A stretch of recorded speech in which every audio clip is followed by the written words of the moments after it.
The showdown between President Trump and some of America's top universities has reached new heights. This week, Trump threatened Harvard's tax-exempt status after Harvard refused to comply with sweeping demands from the government surrounding its admissions, hiring, and many other policies.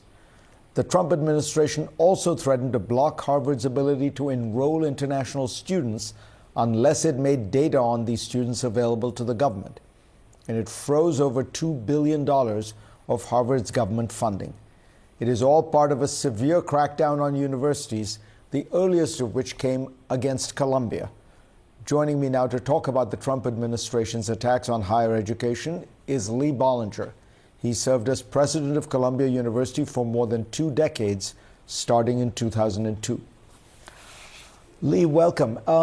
What do you think the aim of these sweeping demands are? Because it's premised on the idea that they want to rid Harvard of anti-Semitism, but the demands are so wide-reaching. You know, it involves hiring of faculty, diversity viewpoints within departments, admissions policies. What do you think is going on? So I think that's right. I think the remedies that they're seeking, the intrusions that they're taking, are clearly designed to intimidate universities, to, in some ways, really take control of the basic functions of universities. And it's not really about anti-Semitism. I mean, we all care about anti-Semitism. Every university does. We care as much as the government, but these encroachments into academic freedom, they're really unprecedented. Haven't seen anything like this in my lifetime. I mean, I think the closest parallel is the McCarthy period of the 1950s, but that was one senator going after individuals. This is the executive branch of the government going after institutions, and it seems like a campaign of intimidation. And the government does have extraordinary powers, right? I mean, the things they're doing, again, I've never heard of them in American history.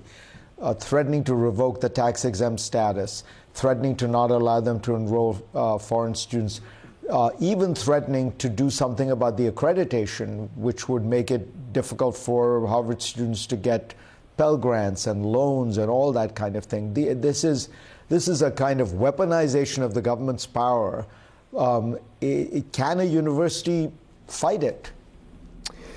So I think the universities have no choice but to fight it. Censorship is really what has been the core of First Amendment development over the last century. What has not really been tested is the massive power of the government, not just to directly censor and punish people and put them in jail for ideas they express, but the use of the funding, the contracting, the other, the administrative state to really accomplish the same goals as direct censorship. And so this poses a very serious problem for universities, for the society, also for the courts to figure out what are the limits of the government's use of these kinds of powers that really could be just as serious, if not more serious, than direct censorship. You're a very distinguished First Amendment scholar. When you look at this situation, do you think Harvard, who was almost certainly going to sue the federal government, I assume, do you think it will prevail in court? Do you think the universities have, a strong case? I do think they have a very strong case. I mean, there are 2 fundamental problems here under a First Amendment analysis. One is, to what extent should the First Amendment sort of supervise or control government efforts through their funding, contracting, and other powers to stop the government from limiting speech in that form? Again, First Amendment has many cases that say the government cannot directly censor speech. What about the efforts of the government to censor speech by employing its powers of dispensing funding?